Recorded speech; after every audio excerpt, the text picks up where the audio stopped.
Okay, hello everyone. Here I want to provide a tutorial on how to use DuckDuckGo AI chat on an Android device.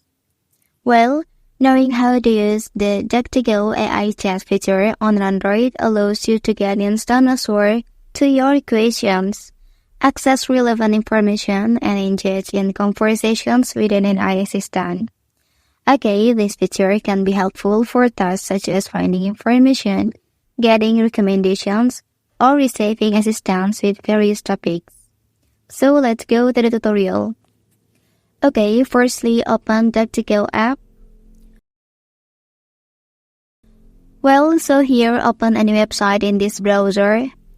After that, look for this icon and tap on it.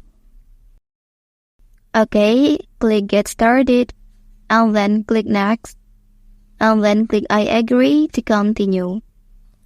Okay, so here you can ask anything you need. For the example, I will ask about who is Justin Bieber.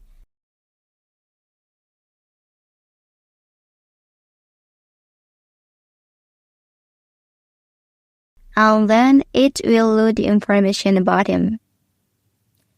Okay, that's the tutorial on how to use DuckDuckGo AI chat on an Android device. If you are helped by this video, don't forget to like and subscribe to get other information from this channel. Thank you.